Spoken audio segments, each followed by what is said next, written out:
Well, howdy. I've been rather busy, as you can tell. My cousin, through, I don't know, for some crazy reason of his own, decided that I needed more wood. I don't mind, but see that pile there? That was his donation, and got to split some of it. Got to stack some of it, got to cut some up. The table saw over there is to cut them down to wood stove length. I know they're a bunch of old 2x4s and 1x, but they'll burn. And as you look at the woodshed, you can see it's absolutely loaded with the stuff. And I need to load more. But I do believe I've got enough to last me this winter. Oh boy. It's going to be a... I have this feeling in my bones that it's going to be a harsh winter this year. Also, some years back, there was a big old tree over at my sister's. I mean, huge. It was a sequoia that my I think 3 greats grandfather planted when he came up from California. And when we cut it down, it was undercutting the foundation of the house, so they had to go. So when they cut it down, they didn't know quite what to do with all the wood. All the branches were over in this area. I chopped those up. They provided over 7 years worth of heat for me.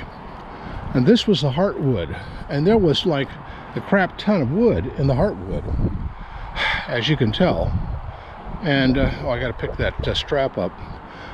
My cousin came over, hooked some straps to the back of his pickup, and hauled a couple of them out, chopped them up. The ones that were left, a lot of it, not most, but a lot of it is subject to rot.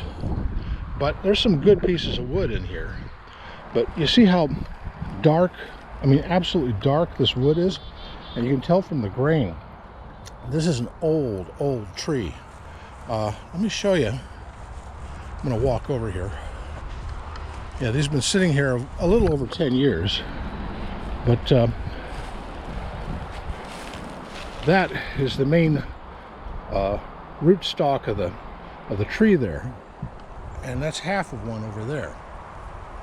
So this is a monster of a tree that was here. But you can tell where it's been rotted out, just sitting here. And I should get out of here because, as I recall, there was some yellow jackets that had a ground nest around here, and I got stung the last time I came back here. One of them crawled into my t-shirt and decided to wreak havoc. So I'm going to get the hell out of here. I see I've got some pears on the tree. Let's see. Yeah, looks, oops.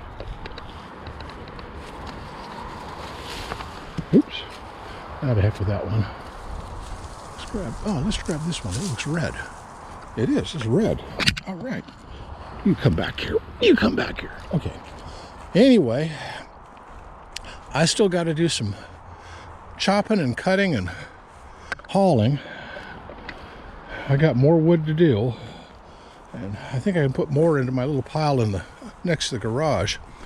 You know, the thing is I'm getting up there, and come wintertime, and if the snows get heavy, I got to take that wheelbarrow and haul from there to the house. See this gate right here?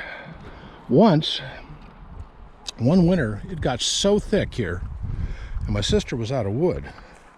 So I cut a path through the snow from my gate here to hers over there and hauled some wood over for her. Getting the path cleared was almost gave me a friggin' heart attack. But fortunes of living out here in the country, you know, and we're in a mountain valley, so it gets kind of I mean, we'll take a look at those trees up there. Beautiful, aren't they? It's the reason I love it. It's God's country. But and that's McCully Mountain up there, that ridge.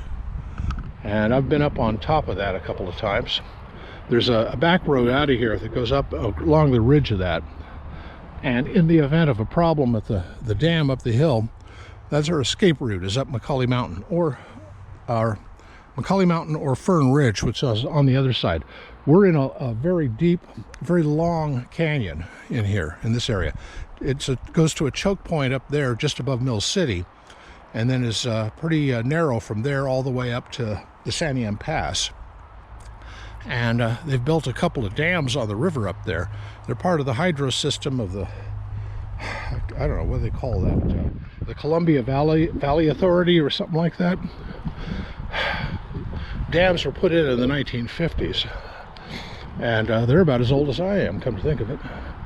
Once as a kid, I remember going through the dams and having a wonderful time looking at the turbines down there, but these days that's all under the control of Homeland Security, and mere citizens are never allowed to see how their tax money is spent.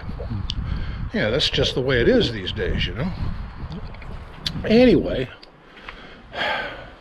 I'll get back to doing some gunses, some of these evil gunses soon. But right now, I'm tired. Happy trails.